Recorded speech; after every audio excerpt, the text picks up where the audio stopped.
Okay. Hello, everyone. We are live. All right.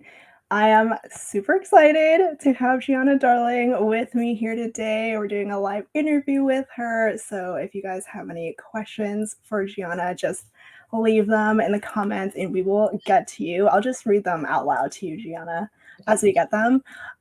So we're going to celebrate Serpentine Valentine, which is out today. This book is fantastic. If you haven't grabbed a copy yet, please do it. It's on KU. It's a sapphic dark room. Oh my god, the paperback. It's so pretty. I know. And the interior formatting, I'm like obsessed with it. It's so pretty. Like that's Luna's chapter. And then Lex obviously has some snakes and flowers. I know. Oh, that's so nice. I love the all black. Well, they had to have all black. The dark romance. Yes. So we have a lot of people here. Hello, everyone. Welcome. Yes, the paperback is stunning. Thank you. Yes. Okay. So first off, congratulations on the new release. Thank you. I had a question about your Instagram post about the freaking snake. Like, where's the snake from? And were you scared at all to have it on you? I got so many messages from friends being like, girl, what are you doing? Like, is that a fake snake? Please say it's a fake snake. Okay, so honestly, I had the idea yesterday where I was like, oh, it's too bad that I didn't commit and try to find a real snake. And then I was like, well, wait, I have a friend who has a pet snake. And so I called my friend Taylor, and he's had this is his second ball python that he has. And like I've seen it before. I've never held it. My husband has held it. And I was always like, I'm not scared of snakes, but like you have a slight apprehension, just like biologically wired, I think. So I was like, I can do this. Like I'll do anything for the gram. Like, I'll commit. I mean, you literally did. Brave, like Lex is brave, and I can put a snake around my neck. So he dropped everything and was like, yeah, where do you need the snake? I'll bring him. He brought him over in a sack. Like it was like a pillowcase sack, this like huge snake. And it was actually much less scary than I thought it was going to be. Apparently they're dumber than chickens. So their natural instinct is to go to the ground and to be hidden and to be warm. So he kept wanting to hide in my hair, which was like like a little bit weird. But he was great. And honestly, if you're calm, then he was just calm. Like he didn't do anything. And ball pythons are the most eaten of the snakes because they just like are shy and scared. So it was actually a much less alarming experience than I thought. And I'm very happy I did it because the photos are bomb. My husband took the photos, which like he's not a natural photo taker, so they could have been better. But for a last minute thing, it turned out okay. No, they look amazing. But I was like, girl, you are wild for that. If it fits the aesthetic, I'll do it, Yes. Do it for the grams, yes. Yeah, totally. Oh, the motorcycle TikTok video, yes. I'm a visual person, as anyone probably who like reads my books knows. I care a lot about covers. I care a lot about my teasers and like designs. And so I'm kind of trying to extend that into like other arenas. I've always loved taking photos, and I'm trying to take more videos because those are kind of big right now. And instead of thinking of it as a chore, thinking of it as an extension of like storytelling has really changed my mindset and like made me enjoy doing things like this a little bit more. Oh, that's awesome. Yeah. Okay, so going back to Serpentine Valentine, in case anyone doesn't know what this book is about, I'm sure everyone here does, but in case anyone doesn't, do you want to give like a quick summary on what it's about and why people should read it? Okay, so the quick summary is essentially that it's a contemporary dark academia sapphic Medusa retelling about Lex Gorgon, who is a wonderful student attending one of the top universities, and she's got a bright future. And she has two mentors at the university, the president of the university and this professor. And one night, the professor takes advantage of her and she's sexually assaulted. And in the aftermath, instead of cowering, instead of going away with her tail between her legs, when the president and the rest of the campus don't believe her about the sexual assault, she decides to get revenge. And that leads her, she's got a multi-prong approach, but it leads her to a revenge-filled seduction of the president's good girl daughter, Luna Palace. And that's where the romance comes in. But honestly, for me, and I think for a lot of people who have read early copies, this book is about more than just the love between Lex and Luna, which is incredible and healing and wonderful. It's also about like love of yourself, love of your fellow females, and like a feeling of sisterhood and uplifting each other. It's about healing from trauma and finding support in those around you. It's really like my homage to being a woman, the horrors and the joys of being a woman, and the kind of realities that we face now. Yeah, I think you did an incredible job of like writing that in this book. You can really feel not just the romance and love, but the sisterhood too. Oh, I'm so glad to hear that. Yeah, I think, you know, there is sisterhood and there's, in contrast, a lack of sisterhood in the book to show, like, you know, you think that women would stand together all the time in the face of our many obstacles, but unfortunately that's not always the case. And I wanted to kind of highlight that too. It's not just like rage against men. Sometimes it's rage against women who don't support other women, and like just how wrong that feels sometimes. Mm-hmm. So I was wondering what the inspiration behind writing this was. Was it like you wanted to write a Medusa retelling, or you wanted to write a sapphic romance? Like, what was the first thing that came to mind? So that's a great question. I'm obsessed with mythology. Well, you can even see, where is this? Yeah, like this mythology book. I've got like 1,000 of them, and I always have been since I was young. I mean, my cat's name is Persephone. The first story that I wrote when I was young was like a Persephone Hades Greek god retelling. Like I've just always been really drawn to mythology and folklore and stuff. And I always really, since I was young, felt that Medusa was horrifically wronged. Not that there's not a lot of stories in Greek mythology where women are incredibly wronged. I mean, most of them, women do not have happy endings. Like there's no women who have happily ever afters in Greek mythology specifically. But there was something so obviously unjust about the fact that, for those who don't know the Medusa myth, I'll just summarize it quickly, in that Medusa is a beautiful priestess working at Athena's temple, and she's raped by the god Poseidon because she's so beautiful. And instead of punishing Poseidon, Athena turns Medusa into a monster who cannot even look upon another person without turning them to stone. So she reduces her to a monster who will forever be alone. And her only crime was being beautiful. And so that just felt so wrong to me. And it's also like, it's still, this is in ancient Greece, and yet these themes are still relevant today. Like a woman being reduced to her beauty, a woman being blamed for something that wasn't her fault, isolating women from other women. Like all of these themes just felt so important still, that it kind of never really, unjustness never really left me. And I always wanted to give her a proper happily ever after, which included revenge. Yes.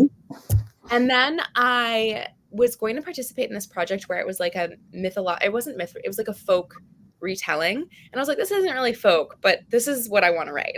And then I ended up not doing that project. And it was supposed to just be a novella, and this whole thing took on a life of its own. And when I wrote it, it was just like this impassioned 3 weeks of just like writing this and just kind of pouring my heart into it, where, you know, you kind of like zone out and you black out and you don't even know what you're doing. So then reading it afterwards, I was like, oh, interesting. Wow. So you wrote the whole thing in 3 weeks? Honestly, usually with like my first draft with my books, that's kind of how I do it, is like I have this idea. It usually percolates for years. Like I have, like the Fallen Men series is just a really good example. There's obviously tons of books. I wrote Lessons in Corruption and published it in 2018. And when I had the idea for that book, I also had the idea for 10 books in the series. So those characters have been in my mind since 2018. Some of them I won't see, like they won't have their own book for years still. And all of these ideas just stay in my mind, and these characters kind of marinate, if you will, for so long that by the time I sit down to write them, I know so much about them. like I have a playlist, I have a Pinterest board, I've got notes written about them, and they've kind of lived with me for so long that I just have this like, yeah, 2 to 4 week purge of writing the first draft. And then I go back and I'm like, okay, let's see what happened. Do you think we'll ever get that Hades and Persephone romance that you wrote? So that wasn't actually a romance. It was like the Greek gods had been reborn as humans and they were cursed sort of thing. And it was like a YA romance.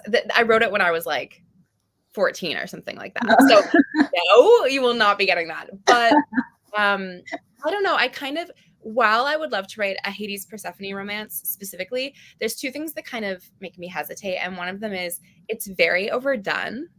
I feel like there's tons of them, which is not really my vibe. I don't really like to like do that sort of thing. Like if it's popular, I'm like, oh, I don't really want to. It just kind of stops my creative juices. And then the other thing is, honestly, I already sort of unintentionally wrote one in that I feel like the Enslaved Duet has a lot of Hades Persephone parallels. Like she's sold by her father to repay his gambling debts. And in the Persephone Hades myth, Zeus basically gives Persephone to Hades without her without her consent to be his wife.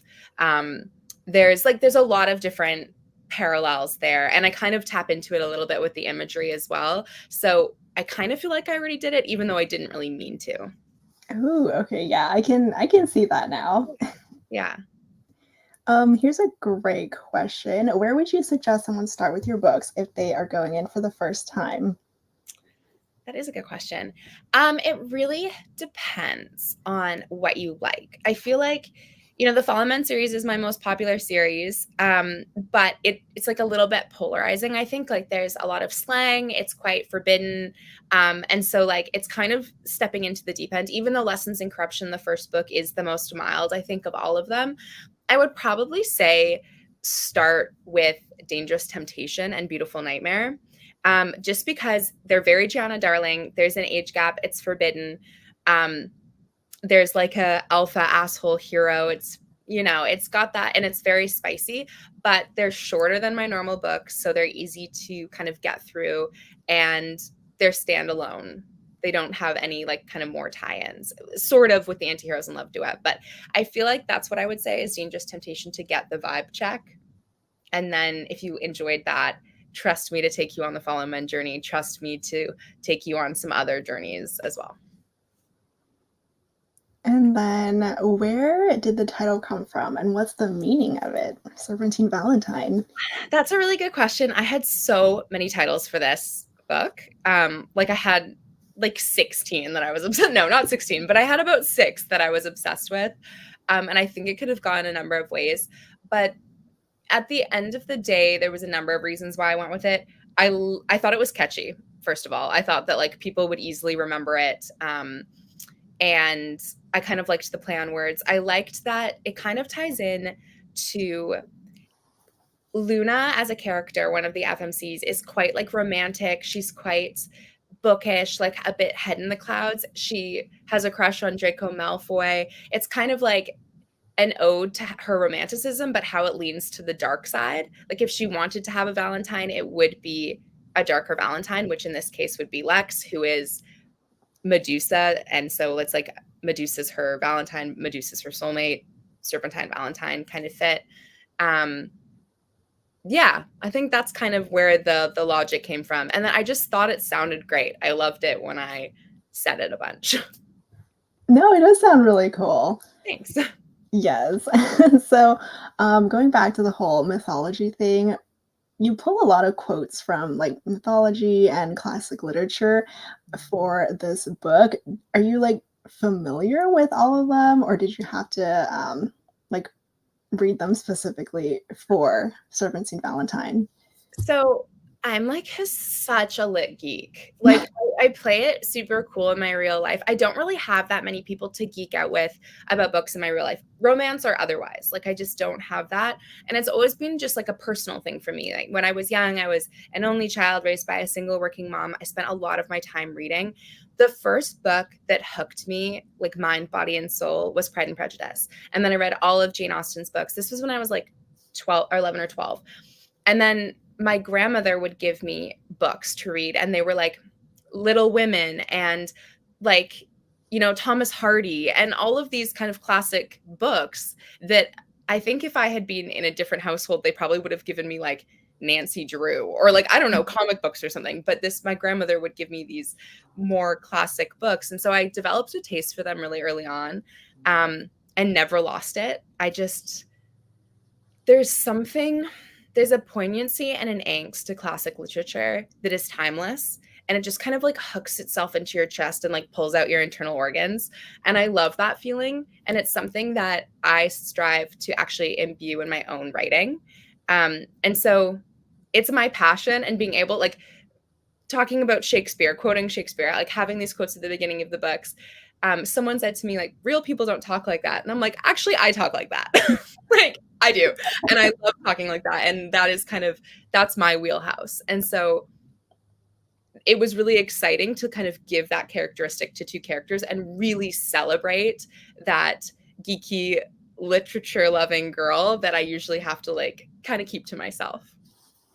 Yeah, I mean, I understand when people say that people don't talk like that, but it feels so natural in this book. Like it totally fits, you know, with the whole vibe and all the It's like a little bit, mythology. it's got like a little bit of an antiquated vibe because that's kind of like the dark academia vibe. And that's what, I don't know, like, I feel like there's this whole movement lately to have an aesthetic life and to kind of like choose a vibe. And like Lex and Luna are very much choosing a vibe. Like they are, you know, and like I think that's what young people a lot do these days. Like, I'm gonna be like a fairy queen. Like, I love Amber Filler up on Instagram, and she's in her fairy queen era. And I love that all her aesthetics are like about fairies and sparkles and pink. And I feel like this, in this day and age, you pick a vibe, and Lex and Luna's vibe, that's their vibe. What's your current vibe right now? I don't really have a vibe. I say that. I'm like vibeless. Only because, like, look at even what I've written, like my books, my backlist. I feel like this shows you how I don't have a vibe. In that I wrote The Fallen Men, which is like a biker series about rough and tumble bikers. I wrote like a billionaire romance in, you know, Dangerous Temptation and Beautiful Nightmare. I wrote a mafia duet. I wrote like a holiday affair in Mexico that was like fluffy and, you know, so I feel like my vibe really changes, and that's why I love writing and why I can never stay in one world or one genre, because it's like a reader. Like, most readers love to live different lives and learn different things when they read a book, and that's what I love to do as like a human and as a writer. So my vibe changes depending on what I'm writing or what I'm ingesting. If I had to say I have a vibe, it's like a Swiftie vibe, maybe. But apart from that, I think I'm kind of a more chameleon when it comes to that kind of thing. Well, speaking of anti-heroes, someone did bring it up. Will you write more mafia romances? Yes, I will. I've actually already mentioned this before, so it's not like news necessarily. But yes, I'm actually writing a spin-off mafia series to Antiheroes in Love. So you'll see Dante and Elena again. A lot of the characters from the series are actually introduced, from the new series are actually introduced in Antiheroes in Love. So if you went back and had a gander, you could probably pick out some of the people who will have their own stories. That won't happen until like 2025, because this year I already have all my releases like written and done. But yes, I very much intend to write mafia again. I love mafia, and that's part of my heritage is Italian heritage. So I love just writing about Italy. It's my favorite country. I've been a million times. Imbuing stories with that whole culture and ethos is just like a delight to me. The mafia series, it's not going to be the Brothers series, is it? Sebastian? Yeah.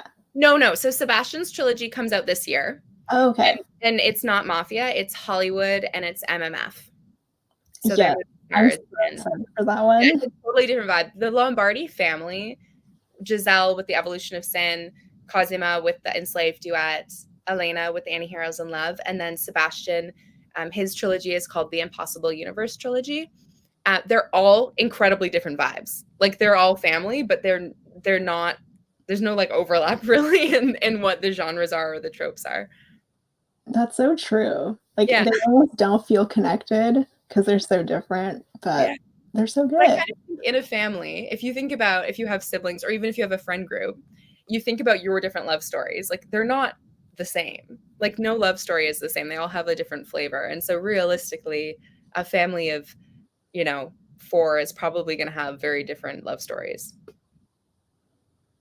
Samantha said the found family aspect in with Lex's adopted sisters was so amazing. Will we get to see more of their stories or past?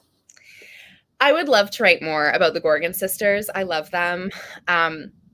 That's the problem with me. I always I'll be like, I'm writing a standalone. And then I'm like, but look at all these characters that I love at the end. Like, could have stories. I would love to give like Grace and Effie and Juno a story, all of them. And I do intend to definitely write more in this world. I just don't know when. And I had someone ask me about Beckett. They were like, well, we didn't see Beckett die and he deserved to die. And I was like, yes, because I do have some plans for Beckett in the future. I just don't know when that future is. Interesting. So we'll see.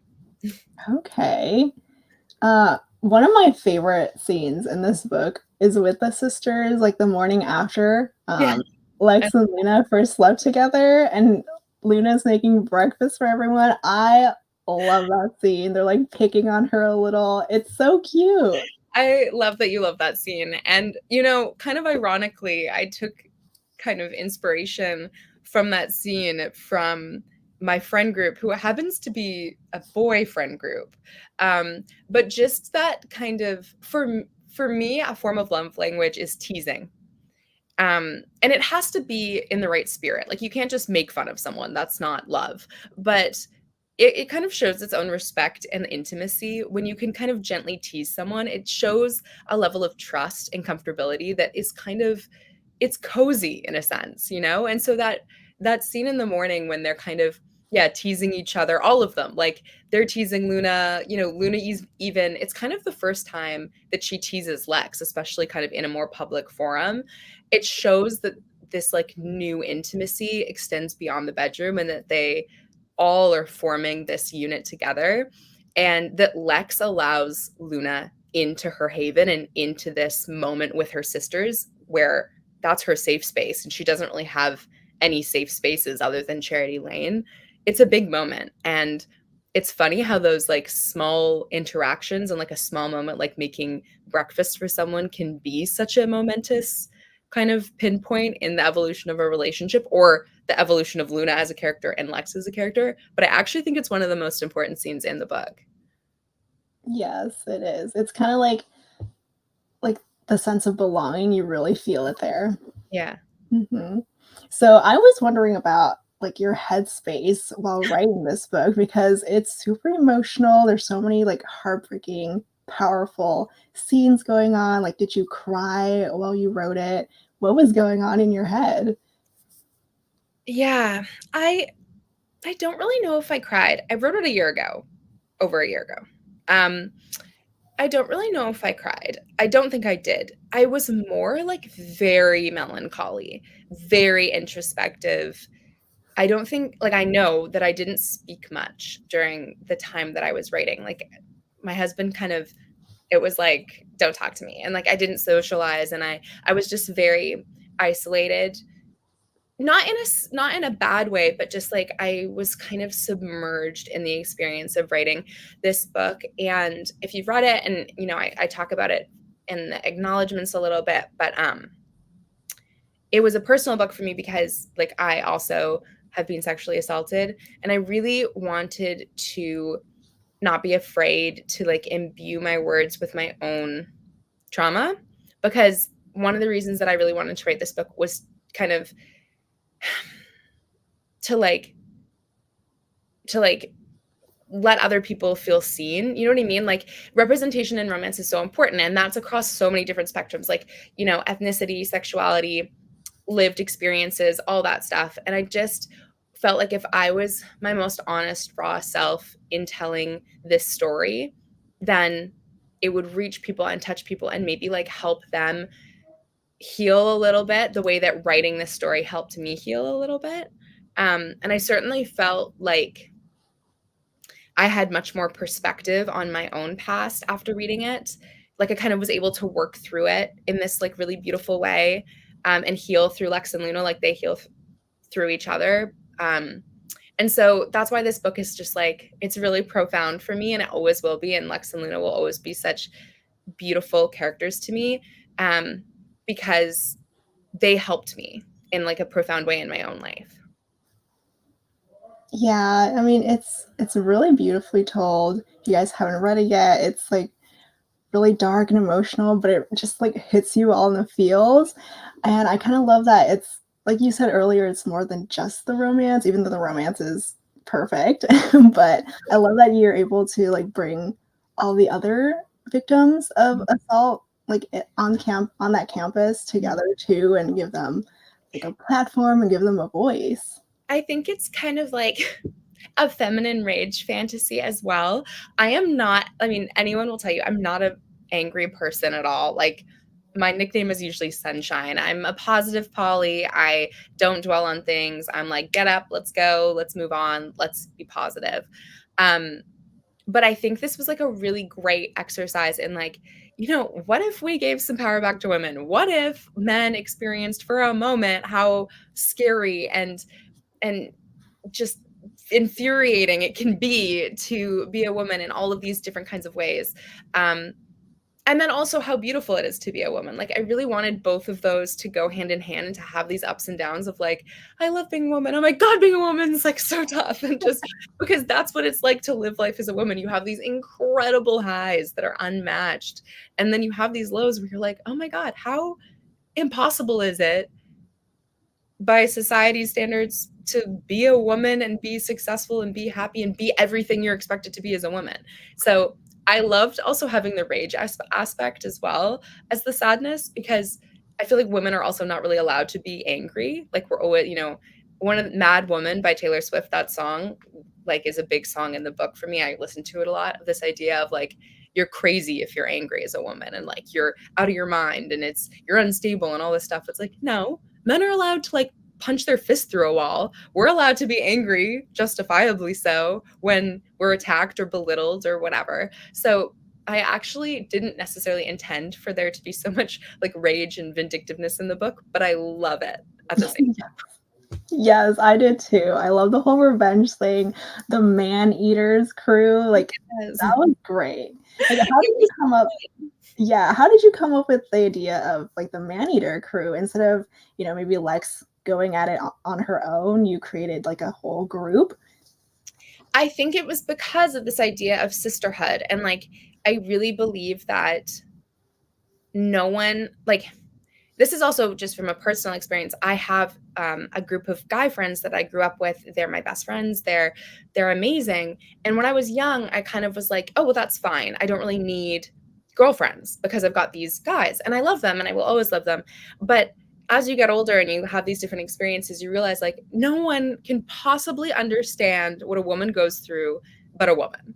And you can't feel supported. Like, I can talk about my period, I can talk about my hormones, my moods, I can talk about being condescended to my guy friends, but they can't ever understand all those incredible nuances that go into being a woman. And there's something so special about feeling seen in that way by another woman that I really wanted.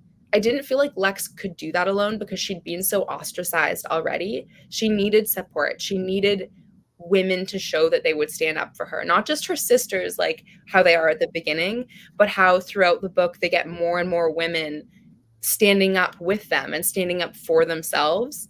And I think women, like, we're strong together and we have strong voices as individuals, but when we get together, we can actually change the world. And when women got together as the Maneater crew, they changed the world on campus. And like, it's just kind of an allegory for how I feel like women are so powerful, especially together. Yes, we love the man eater crew. And then Yay. Tori said we need merch. Yes, we do. I do have some, but it's Ooh. not, I'm not gonna, well, there's mailers going out right now with some designs and some stuff that will go on tees. And I actually, Samantha, I think, is here. She mentioned she wanted character art, and I also do have character art. So I will be posting that shortly. Ooh, we get to see. So pretty. I Lex. actually have two. I have like a character art, like one for Lex, one for Luna, and then I have a super, super fun one that's like a vintage style. That's really cool. That's a scene from the book. So it's going to be an art print or? Yeah, it's actually a poster. Like it's like quite big. And I'll probably have it at the table, but then I'll probably have the design on some stuff as well, like on my merch shop too. I can't wait to see it. I'm I so would excited. do like all of Lex's tattoos. I think like the whole snakes around her, that would be really cool. I don't have that, but I should. That's an idea. Note to file. Ooh, okay. This is also another one of my favorite scenes when Luna lays on Lex in the cafeteria. It's so powerful. I had that whole like chapter highlighted. Really? Why did it resonate with you? It was just like her rage was like finally coming out at Luna because she's not able to understand what she went through, right? I mean, she's able to empathize, but it's something that Lex and other victims of assault would only be able to understand. And Luna trying to make her think of a way to express her rage in a different way, maybe just wasn't hitting with Lex. Like she wanted to do it her own way, so that's what she did with the Maneater crew. Yeah, I think that there's such a tension when you're working through something or when you are living an experience that is not like that a lot of people haven't lived. And there's this like tension between wanting to be understood and like almost not wanting to be understood because it's not possible. Like you don't want to have to explain, but you want to be understood. And I think for Lex, that's something that's really hard for her. And that's something that she feels throughout, especially the beginning of her relationship with Luna. She wants Luna to keep asking questions. She wants Luna to like stay around secretly, but she also hates the idea of having to explain herself to anyone because she doesn't feel like anyone can understand what she went through and that she doesn't owe anyone an explanation. So there's this really hard tension. And I think that one of the beautiful things about Luna and one of the only ways she gets through to Lex is by kind of just being soft. Like she's like, okay, fine. Like, okay, you express yourself, you do you, and I'll just kind of be here or I'll kind of work around that. And someone who was harder, I think, would have a really hard time getting close enough to Lex without getting bitten. Yes. Here's an interesting question. What was your hardest scene to write? And this might be surprising, but it was the scenes before she's sexually assaulted by Professor Morgan when they're actually bonding. Those were really tough for me.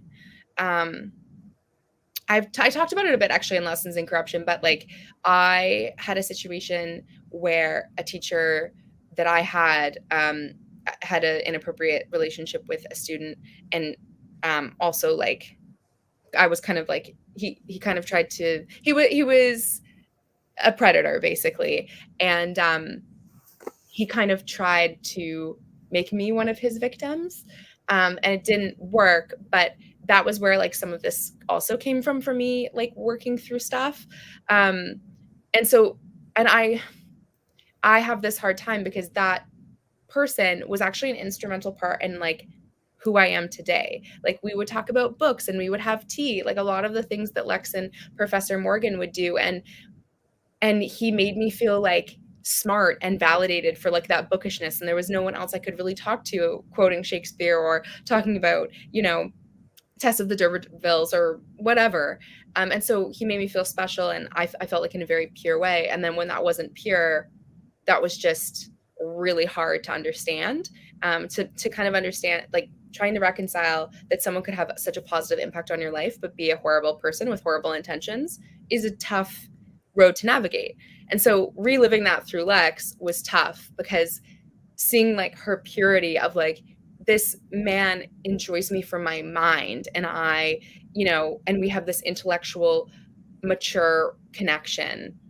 And then for that to be corrupted and to feel those emotions again and to honestly, not even that, but just seeing her be so innocent and knowing that she was like going to be so hurt, that was really hard.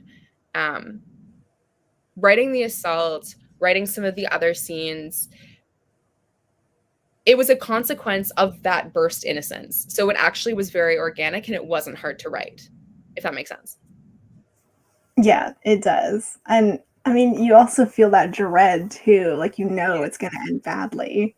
Yeah, and that's really hard. Like it's like, I mean, I even say in the trigger warnings at the beginning, like, hey, this is happening in this chapter. You know what's coming. Like it's the myth of Medusa. You know what's gonna happen. And just seeing that like desire to connect with someone and just with not only just Professor Morgan, but also with um, President Palace and how much she admires her and respects her. And then knowing that like that's all gonna come crumbling down, it's just like, yeah, that's really tough. Hmm. So this was your first sapphic romance, and Samantha asked, "Do you have any favorite sapphic romances or ones that inspired this book?" I don't have any that inspired this book. I'm not typically inspired by reading to like write a specific storyline. Like I might be inspired by prose to just like write, if that makes any sense. I do have some favorites. I have a whole post that I made with favorites, with recommendations for books and for authors that I'll post to Instagram. That's like a little bit more like thorough. So like maybe I'll just wait to talk about that for that because I like spent a lot of time on it, and I feel like I'm under pressure, so I'm probably going to miss some of the ones that I want to say. What would Lex and Luna be doing on Valentine's Day? Well, that's a good question, Tori. Definitely it would start with Luna waking up alone and coming down to the kitchen, and Lex is just like drinking tea and working, and Luna's a little deflated, and she's like, did Lex just not, did she forget, or does she just not want to celebrate, or like what's going on? And Lex just like pretends that everything's as normal. They go out, they go to their classes. Luna's a little dejected, but she's got like a really sweet present. I think she probably would have gotten, I think she would do like, you know, a special like limited edition of The Merchant of Venice, maybe like an early copy or something that she hunted down. And she's really excited. She's convinced herself she doesn't care. She just wants to give the gift to Lex because she'll love it. And she gets home, and Lex has planned this like intimate little night. There's candles. She's made like a fort on the ground with pillows and blankets, and they're going to have a reading date, and they'll read together and then have like a little floor picnic. And then Lex will rock Luna's world. I love them. They're so sweet. Okay, so I was wondering, I know you have your MMF series coming up, but do you think you'll write another sapphic romance? I do. I mean, I will say that I don't know if I ever fully intend to write. Like I have so many ideas all the time. And so like I never know when something's going to come up and like demand notice. And then also there's things that I'm obligated to write. So like contractually or because I started a series and another book or whatever. So I can't say when I would write another sapphic romance, but definitely would love to. I really enjoyed the experience. And I just think women, like the way that women love each other is beautiful, like sexually, romantically, emotionally. So yeah, 100%. I really would like to write one set at a summer camp. That's what I really want to do. So that would probably be my next one. I just don't know when. This is my friendly reminder that I would also love like the MM novella that you mentioned for Caution to the Wind for that one character. I'm Yes, still here for it. I mean, on an MM note, it's funny. My friends were like, "Gee, you love MM romance. I can't believe that the first queer romance you wrote was a lesbian romance when you're like so obsessed with MM." I literally have an embroidery hoop that my girlfriend Sarah made me that says "gay or bust" because I just only read queer romances. But yeah, I fully intend to write an MM romance. I would love to tomorrow, but again, like I just feel like there's these stories that I have to tell her that come up that like demand attention. So I don't know when I'll do that either, but I definitely will. Many, many are in my mind. Yay! Ooh, okay, so Hannah asked, do you think Luna will get a snake tattoo? No. No. No, no, definitely not. And nor would Lex like want her to or have any opinion kind of on that. Luna would not, and the kind of the reason behind that is like it's sort of like taking someone else's spirit animal and putting it on you. Like for Lex, there's so much symbolism and so much importance in a snake. It's kind of like how we were talking about Luna can't really understand what Lex went through. It would feel disingenuous for Luna to get a snake tattoo in that same kind of vein. It seems like it might be supportive, but it's actually not supportive. I think that she would get a tattoo, for example, of two cherries, and then that quote that they say about two cherries like twisted on a stem, and how that was the first moment she realized that Lex is actually secretly romantic, or maybe something bookish that relates to them. She would definitely get a tattoo for their relationship. A small one, like a line tattoo, not some big piece or anything. And it would probably be hidden somewhere that was like mostly for Lex. But no, not a snake tattoo. Ooh, okay, so you create playlists for your books a lot. I mean, you're a Swiftie. So how does music affect your writing process? Like, do you have to listen to music while you write, or you need silence? That is a really good question. And it's kind of a strange answer. I kind of accumulate these playlists over the years as I think about these books and get ideas for these books. And so by the time that I get to them when I'm writing, I kind of rediscover them again, because I've been compiling them for so long. And then I listen to them. I kind of have this like marination stage when I'm at the very beginning of a book before I really start writing. I have this like research period. For example, with Lex and Luna, I read a lot of sapphic romances. I actually read some like autobiographies of like lesbian women to kind of read about their experiences. I listened to a couple queer podcasts. There are these things that like I read some Medusa myths that were like in different anthologies. These things that I do to kind of prepare to write. That's when I listen to the playlist like on repeat, just again and again and again and again, as I'm saturating myself with knowledge of the characters and kind of world building before I even write. And then when I'm writing, I do often have the playlist on, but I can't hear it, if that makes any sense.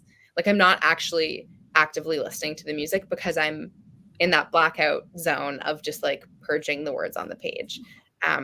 But like in between writing, I'll listen to the playlist a lot to kind of anchor me in that world, if that makes sense. Yeah. Ooh, so have you read any good books recently? Like any recommendations you want to share?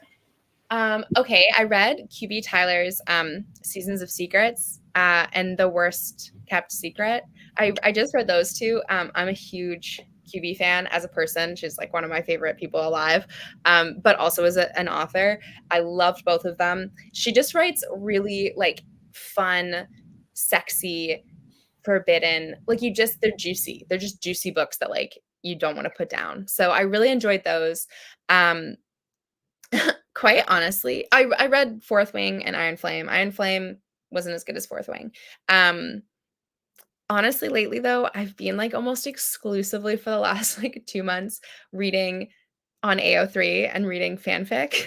Wait, that's literally what I was doing today. I'm so obsessed. It's like a problem, and I keep people will be like, "Oh, read this book." Like I downloaded quite a few books that are like I found Elsie Silver's like Chestnut Springs series in a bookstore. I bought those because I've seen them everywhere, and she's Canadian. I was like, "That's cool. Maybe I'll read them." But I cannot stop reading fanfic. It's like I can't help it. I want to read it, and also specifically, I don't know if you ever watched Teen Wolf, but I'm obsessed with Styles and Derek fanfic. And there's like so much fanfic for a show that wasn't even that popular, but I just can't. Like, Derek is a grumpy werewolf, and Styles is like a spastic ADHD, like quirky, charming genius. And I just like can't handle that combination for some reason. It's too good. So I think I read like 35 different. Yeah, no, I'm not even joking. And like And they're at least 55,000 words because I won't read something less than that because I like them to be big and Hysteric fan fiction. Guys, I'm obsessed. I can't stop it. I even tried. What did I read? I read I tried to read because I'm MM lover. I tried to read Draco and Harry fanfic, and just like Harry is so asexual to me. I just like cannot. Like he's so not. That is so true. Right? Like I was like, oh, like Draco, yes. Okay. Of course. I read like, yeah, like I like Draco Hermione fic. But like I can't handle the Harry. So I tried to read a couple other fanfics and I'm just back on the hysteric fanfic. Any recommendations of something that's not that on AO3? I also have to say, if you're an MM lover and you like AO3, I read one of the most beautiful books that's not hysteric fanfic. It's actually an original story on Archive of Our Own, and it's called Icarus Burning. I think it's by like Lady Writes, something Lady Writes. It is so beautiful. It's kind of bizarre. I've never read something like this before. It's a bit of a space opera. Like it's like 200,000 words, but the world building's insane. It's enemies to lovers. And like the tension and the twist. If you ever read Captive Prince, the Captive Prince trilogy, it was like very twisty, turny, like you didn't know what was going to happen. Icarus Burning is like that too, just with like not knowing what's coming, which doesn't happen to me very often in books. Usually I can see it. So I really enjoyed that one too. Wait, what is it called again? It's called Icarus Burning. Ooh, okay. Yeah. It's so good. If you guys read it, if any of you read it, come into my DMs and we will so chat because I'm obsessed. I read her other fics and they're pretty good as well, but like nothing like this. This is the best. Ooh, would you ever write fanfic? Or like, is there any sort of story you would want to write fanfic about? No. No. And like, it's just like how I said when I read a book, I'm not like, oh, I want to write a book just like this or anything. Like my brain is too like random for that. I think it just doesn't translate to that. Like I feel like I would read I was gonna say I'd read a rom-com. I don't read rom-coms, so a lie. But I would read like Pride and Prejudice, and then I would be like, oh my god, I have a great idea for like a werewolf horror movie or like, you know, book or something. There's just no direct line between things. So they don't usually. I love some books, but I just love my own world building. World building is one of my favorite parts of writing. So to take someone else's world and write in that. No. I didn't even like it when I did it for the Midnight Dynasty. Like it was okay, but like that it was really hard for me because I want to do my own things and I want to go where my muse takes me. And having those parameters around me, I feel like I would feel caged. So would you ever write like a fantasy, like create your own world then? Yeah, guys, for sure. I've actually, when I was young, that's exclusively what I wrote. I love fantasy. It's like one of my first loves. I only ever want to like, I also read a lot of fantasy. I love fantasy. Yes. But again, like, I don't think I actually have this idea that's been haunting me for years. And sometimes I just drop into my friend Valentine's messages and I'm like, can I please just talk this out? Because I'm so obsessed with this idea. And she's like, sure, of course, it's fine. But it's because like, I don't really feel that I can just write a fantasy and drop it. Like I could write a sapphic romance and drop it because it's contemporary. It's still like Giana Darling. It's still all those vibes. But writing a fantasy just feels like a bit too much of a deviation for where I'm at right now in my career and like what I'm working towards, if that makes sense. Mm-hmm. Maybe like a pen name, you know?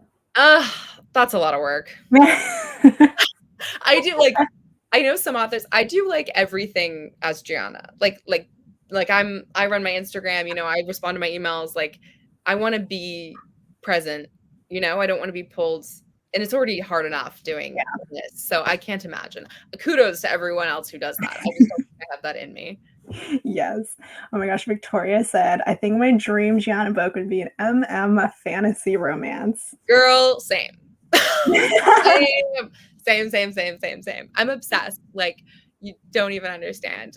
I feel like I've read every published MM fantasy. The reason I discovered fanfic was because I was so deep in Reddit trying to find MM books that I hadn't read that like I then got onto Archive of Our Own, and now I've discovered like this treasure trove. Like I'll never have to read heterosexual romance again, and it's great.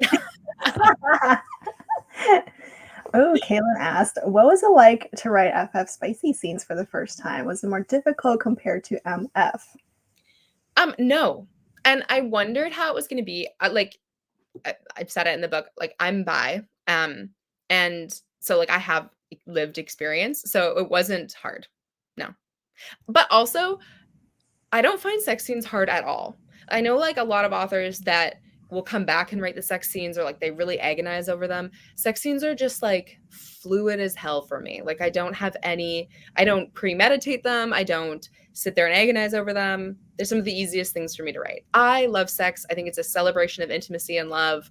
I have no hangups whatsoever around anything. So it's just a joy and like just one of my favorite parts of writing this kind of romance. Okay, so I do want to finally bring up, you guys, look what I got in the mail. It was supposed to arrive tomorrow, but USPS did good and delivered it early. It's the Fallen Men book box for Caution to the Wind, Live Free, Die Hard. Ah! All right, I wanted to open it during the live. Let's see. Oh my god, it's so pretty.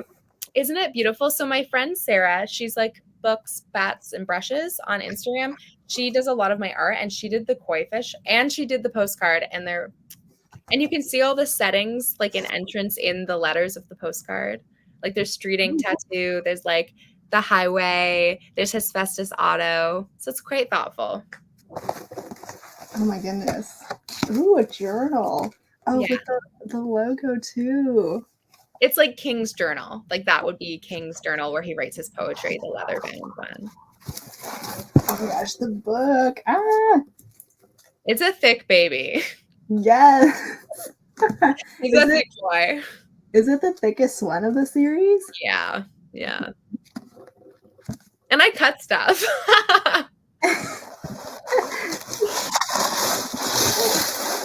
Oh my god, Is she not for this one? Ah! She's the most beautiful thing in the whole world. I'm obsessed with her. I love her. She's perfect. Actually, kind of a funny anecdote. I had a different cover model, and I had asked her if she was Chinese because I obviously wanted her to be Chinese, and she'd said yes. But then later, I was talking to a friend who's Korean, and he was like, "She looks very Korean to me."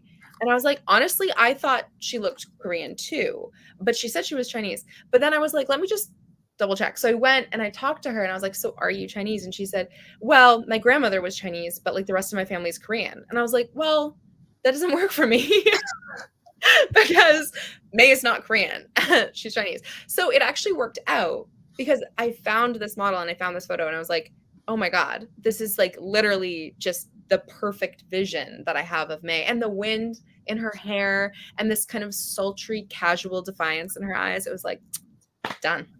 I literally searched for years for these cover models. Oh, I mean, you picked the perfect ones every single time. Thank you. Thank you so much. Yes. They're together. I think I just saw someone ask about the audiobook for Caution. It's I have it now. It's just being proofed and then I'll upload it. So it'll be live this month. It's very long, just so you know. The book itself is like, I think it's like 165,000 words, which is like 3 times the length of a normal romance. So it's a long audiobook, but it's amazing. I haven't announced the narrators yet, but they're beautiful. And then here's the art print. I love the art print. Yeah. Spoiler alert, I got art made for the rest of the series as well. Yay! I love not safe for work art. Why is it so good? Like, why were we not doing this all along? It's so good. I know, right? I have a whole album that I just put my art prints in. And I love that idea. That's so cool. So when you're feeling like a spicy moment, you can flip through. Yeah. I love that. That's so cool. Someone asked, can you read Caution to the Wind before reading the others in the series? I mean, you can. I do say, I think I even say at the beginning of the book, it would be best to read Dead Man Walking first, which is the book before that. If you want to start at Dead Man Walking, 100% you can. But I would say that Caution to the Wind, it's pretty vital, like what happens in Dead Man Walking to that story. And you can read Caution to the people have without reading Dead Man Walking, but I think it gives away Dead Man Walking. And I think that after reading Caution, you're going to want to read Dead Man Walking anyway. So if you don't want to start at the beginning of the series, fine. But I would recommend starting with Dead Man Walking and then going to Caution to the Wind. Here's a recommendation. Lily. Oh, I already read that. Guys, I cannot tell you. I read a lot. Like, some authors don't read. I read every single day.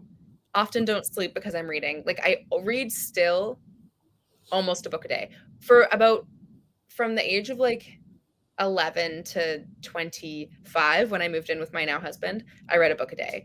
Now it's like 5 a week, probably. That's so really good. And I read all the MM stuff, I swear to God. If you have more recs, though, please give them to me. I'm thirsty. Are there any like upcoming ones? Upcoming MM romances you're excited about? Well, actually, I love Brooke Lane and Ella Frank, and they just released another one in their like Park Avenue Prince trilogy. They write like trilogies a lot, and I really like reading their books. And what else? I mean, it's MMF, but like I love Sierra Simone. Anything she writes, I will. Oh, I love Tal as well. I've already read all his books. I'm obsessed with him. He's amazing. Can do no wrong. I've actually read some of them like multiple times. I have not read this one. Wait, maybe I've read Lore. Are they two or is it one? I feel like I've read something called Lore. I don't think maybe I've read this one. I'm kind of off vampires right now, guys. Oh. I know, and which is weird because I've been a vampire girly my whole life. I love vampires, and I was always like, if I could be any mythological creature, it would obviously be a vampire. And I was very disparaging of shifters and werewolves. I was like, no way. Like in the Edward Cullen Jacob debate, I was like, Jacob's nothing. Like he's dirt. But honestly, now I'm like, oh my God, Edward is super creepy and Jacob is such a little sweet soul. And also I'm way more into the shifter life because they feel very alpha. Well, obviously some of them are alpha and they're just like more manly, I think. It's that primal. Yes, it's the primal. I love the primal. You just want to be picked up and thrown around. Yeah. And like have like a hairy, grunting, growly man. I don't know. There's something nice about that. So I've switched allegiances from vampires to shifters. I'm trying to scroll through this text thread that I have with a friend who also just exclusively reads. That's all I want. I do read. There are exceptions. Like I do obviously read MF. It's usually people that I've already read that I love, like Candy or QB or Sierra Simone or I love C.D. Reese. A lot of people haven't read her, and I always recommend her because she's amazing. I do love C.D. Reese. I love her, and like people don't talk about her enough. I just bought her Kickstarter campaign editions of the Submission series, which is stunning. If you love good writing, if you love good writing, she's a magnificent writer. Like it's just the prose is just like you could eat it with a spoon. It's so decadent and delicious. Her sex scenes are miraculous. I mean, highly recommend. I think she should be way more hyped than she is. I've read a lot of these that you guys are recommending. I've read Lakina. Oh my God, I love A Strange and Stubborn Endurance. Amazing. The Temptation series by Ella Frank is like top notch. Guys, if you can give me MM recommendations with Bisexual Awakening, stop.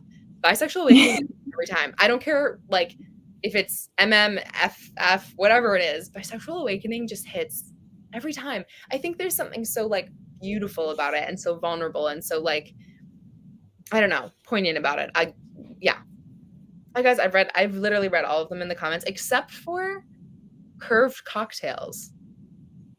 Not heard of that. I'll have to look that one up. Who's the author, Samantha? Okay, so have you read Allie Theron?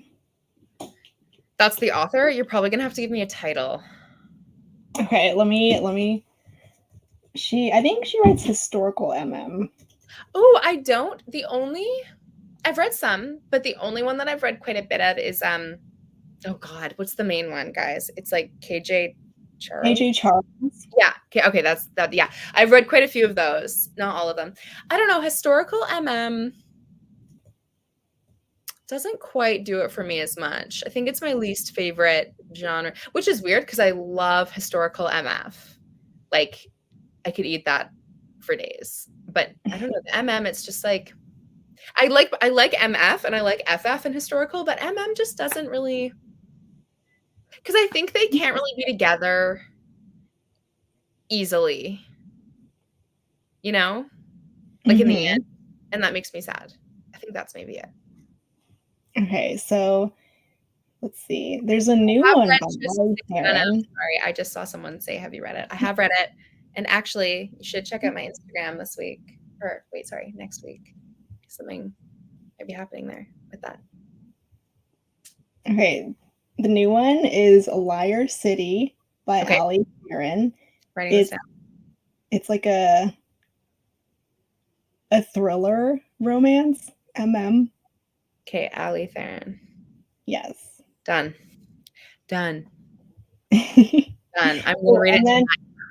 and then a wolf one, Knotted by the Wolf Prince by Delaney Rain.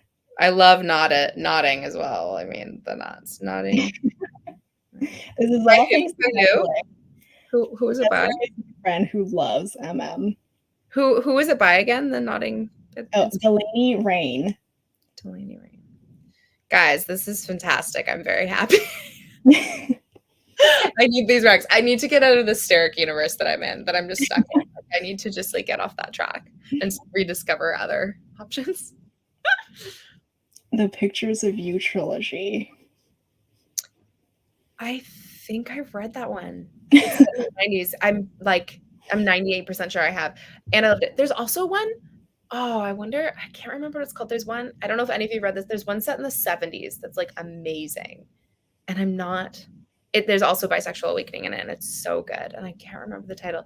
I'm so bad at titles and artists. Like I'll remember everything about the story, but I'll be like, I don't know who wrote it, and I don't know what it's called. Helpful ever. Another one. Oh, Echo by Chani. love Dub Con. So I'm taking a picture of this. I love everything. I don't know what I don't like. Sometimes I'll write a book and I'll give it to my assistant, and I'm like, "This is a light read," and she'll be like, "No." Like, oh, I had no idea. I'm sorry. I think the only thing that I don't really like rom-coms, just because I just kind of get a little bit bored. I like to watch them. What about trope wise? Do you love like every trope, or is there tropes that you just don't vibe with? I really don't like Secret Baby. That was a controversial one. It's just hard for me to believe that you really couldn't get in touch with the person who put life in your belly. It's just hard for me because I feel like no matter what they did, unless they were abusive, but usually in Secret Baby they get together in the end, so that's not the case. You know, abusive or dangerous, like I don't get why you would not tell someone that they created life with you. It's just hard for me to like, I don't know. My dad also left when we were 6 months. I was 6 months old. And so like maybe there's some sort of daddy issues around that, but I just don't feel like it's cool. So I don't love Secret Baby. And I'm a little lukewarm on Second Chance. That's my favorite. I don't know. See, again, it's like I can really love it, but I'm not just like, oh, Second Chance, let's go. For a lot of other things, I think I'm usually drawn to a book if I feel like there's going to be a lot of emotional response. And Second Chance can have that, but a lot of the time I feel like when I read Second Chance, I'm like, I don't even get why you guys broke up. Like this seems really dumb. You know? Yeah. Yeah. And so then I'm like, oh, you're not really, if it's written well, then I love it. Like Dylan Allen has some good Second Chance romances. Where like I get it and I'm like in it, but yeah, for the most part, I think I'm harder on that trope. Okay, well, we're like an hour in. I guess we could start wrapping it up. That flew by so fast. Oh my gosh, I can just hang out with you all night. Okay, last few questions. What are you working on right now? Like, what's going to be your next release? What I'm working on right now and what's my next release are not the same thing. My next release is going to be the Fallen Men novella. Ooh. Yes, that's going to be it. I'm going to do that before Sebastian's trilogy, to give my MF lovers. It's an MF novella. For those who wanted an MM novella, it's not an MM novella. It's an MF novella, and I'm calling it a novella because I demand that it be a novella because otherwise it doesn't fit it doesn't fit into my number system. But it's pretty long. It's like a normal author's like book, really. So it's But more like a short book. yeah, it's like a short book, but I'm calling it a novella because it's a Giana length novella. Like it's normally my books are like 120,000 plus. So it's more like a regular sized book. Yeah, it's like a regular size book, but for me, it's a novella. So that I'm gonna do that next. I've actually had like the cover and everything ready to go for a long time, so that's exciting. And like I love The Fallen, so it's always fun to do stuff with that. And then it'll be Sebastian's trilogy. What I'm working on right now, I can't really talk about. Hint. Yeah, I can't really talk about it right now. I'm obsessed. Y'all, it's obviously an age gap. Yeah. Lex and Luna weren't an age gap. They were my first book that didn't have an age gap, actually. Fun fact. But yeah, this next one is an age gap. And also, it's one of my favorites because it's not only set in North America. I love writing in different locales. Like I travel a ton, and that's why I love writing like different cultures and different, settings and stuff like that, because it's so fun to kind of have that different experience. And I love learning when I read, and so I love learning about new cultures and new locations and stuff, and I love having that in my writing. So this new one is set also somewhere fabulous that I'm really excited to have as a setting, and it's an age gap, and it's very GD. It's a very GD book. No deviation. Be GD without an age gap. I love it. My husband's only 16 days older than me, but I love an age gap.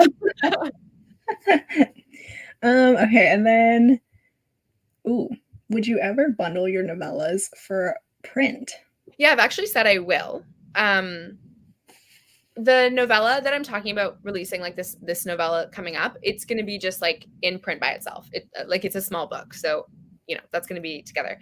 The problem with I don't have plans to do it right now because the novellas like I kind of intend to expand on, so it doesn't really work. Like Fallen Sun and Fallen King they are the way they are. But, Out of Sight about Talon and Cyclops, it's like free in my newsletter. That one, I do intend to write Out of Mind as their follow-up. Whether it's another novella or a full-length book, I don't know right now.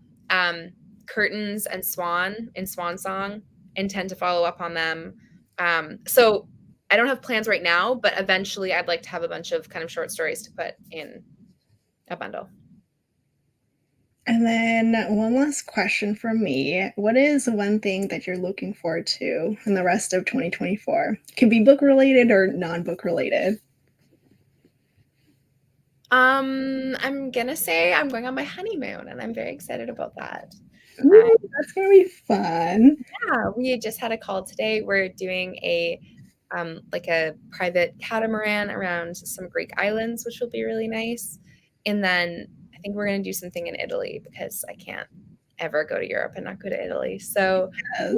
we're just planning right now, but I'm traveling a ton, which I love, but also it's pretty nuts. I think the only month that I'm not traveling at the moment is November. Oh, wow. So it's going to be nuts, but I love it. And I'm doing lots of signings, and I love going to signings because this is such a strange space where you can be best friends with someone for years and like have never met them, or you only see each other once a year or whatever. So signings always just feel so special. And so I always really look forward to those. And I had to just pull out of Rain City because my sister-in-law is now getting married in Denmark in September, but I'm still doing 4. So I've got a lot of those to look forward to. Yes. Are you going to any? Book signings, I will be at a Polycon in DC, and then Steamy Lit. I feel like California. Either everyone's going to the ones I'm going to, or they're not going to any of the ones I'm going to, and they're going to a Polycon and Steamy Lit. Well, this is a sign that you need to come to California. Do a signing here. Going to California, but not for a signing. I'm going to March, so that'll be fun. Yes. I mean, I have plans to go to Italy again this year. I'm so When are you going? I'll be there September. That's when I'll be there. Maybe I'll just see you walking across the street. Yeah. That'd be cool. That actually happens to me. It's a small world, Very cool.